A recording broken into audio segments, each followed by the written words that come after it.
Christopher Nolan is often praised as one of the greatest directors of the 21st century, a master of time, structure and scale.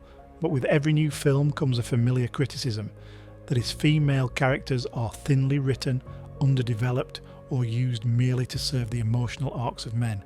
So today we're asking a difficult but necessary question. Does Christopher Nolan underserve his female characters?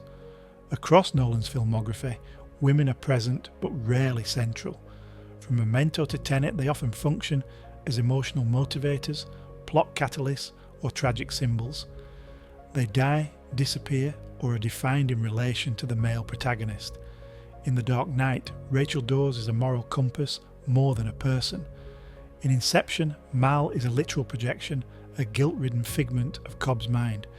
In The Prestige, the women are collateral damage, and in Tenet, Kat is mostly defined by her role as a mother and a victim. So what's going on here? Let's start with the basics. The Bechdel Test, famously simple, asks whether a film has at least two named female characters who talk to each other about something other than a man. It's not a test of quality, but a baseline for inclusion. Morty, do you know what the Bechdel Test is? The what? For God's sake, Morty, the formula for measuring female agency in a story proposed by lesbian cartoonist Allison. What the hell are they teaching you in that school? Other stuff! Then you've killed us both! Why is lesbian part of her job title? Oh, now you're progressive? What is the test? You have to tell... Morty, two women. They both have to have names and talk to each other about something... Rick! Other than a man. Oh. So how do Nolan's films fare? Memento? No. The Prestige? No. Inception? Technically yes, but barely. Interstellar? Surprisingly yes, but more on that later. Dunkirk? No. There are virtually no women at all. Tenet arguably fails. Oppenheimer? Depends on interpretation, but if it passes, it does so marginally. So yes, a few of his films do pass the Bechdel test, Interstellar in particular. But is that enough? Let's dig deeper. Interstellar has two significant female characters, Murphy Cooper and Dr. Amelia Brand. Both are scientists, emotionally driven, yet intellectually formidable. On the surface, they seem like a step forward. But let's look closer. Murphy, played by Jessica Chastain, is intelligent, persistent and crucial to saving humanity, but her emotional arc is almost entirely tied to her father Cooper. She spends much of the film resenting his absence, waiting for his return. Her narrative function is deeply intertwined with his emotional journey.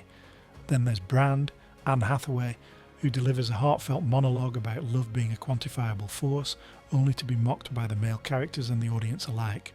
The script sets her up to be ridiculed for expressing emotion, even though she ends up being right.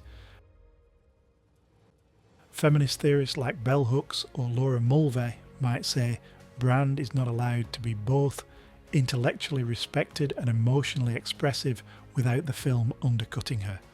This is a classic example of what Mulvey called the male gaze. Not just visual, but structural. The narrative centres the male subject and filters the emotional and intellectual world through him. Oppenheimer takes things even further, or perhaps further back. Florence Pugh's Jean Tatlock is portrayed through an overtly sexualised lens, serving largely to dramatise Oppenheimer's guilt and repression. Emily Blunt's Kitty Oppenheimer, meanwhile, is fiery and intelligent, but underwritten. She exists on the edge of the frame until the third act, where she gets a brief moment of agency, and then disappears again. Feminist criticism reminds us that realism isn't an excuse for erasure. If you can imagine black holes, inverted bullets and time as a physical dimension, you can imagine women with depth and agency. Other directors manage it. Denis Villeneuve's Arrival centres a deeply complex female protagonist in a high-concept sci-fi film. Greta Gerwig's Barbie tackled ideology, existentialism and spectacle, all while centering women. The bar is higher now.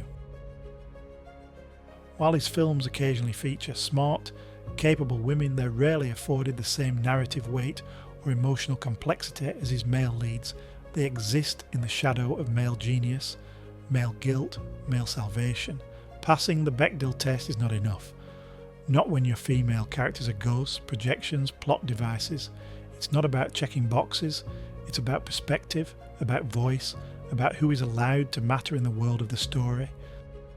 Christopher Nolan is a visionary. His influence on modern cinema is profound, but even visionaries have blind spots, and perhaps the next great leap in his evolution as a storyteller is not another trick of time, but a recognition of the women whose stories are just as worth telling.